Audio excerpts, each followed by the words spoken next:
Ինչից է, որ մազերս ներկում են, բայց 2-3 լվանալուց հետո ներկը ամբողջությամբ թափվում են։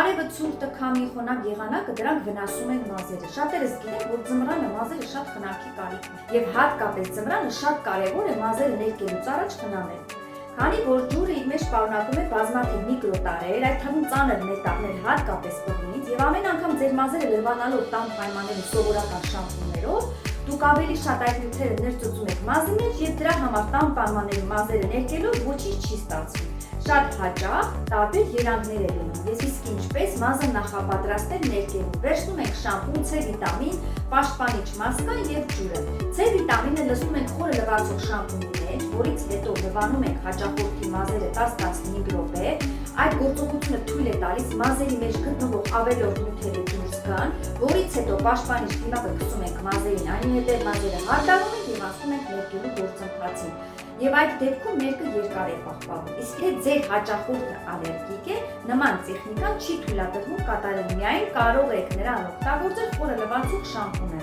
Իսկ ներկելուց հետո շատ կարևոր է օգտագործել ճիշտ մասկաներ, ճիշտ սփրեյը եւ ինչպես նաեւ ներկած մազերի համար նախատեսված շամպուններ։ Ինչպես ասում է Ալբերտ Էյնշտեյնը, նույն գործողությունը անելով մենք չենք կարող տարբեր արդյունք ստանալ, այնպես որ սիրուներս եղեք համարձակ եւ փորձեք։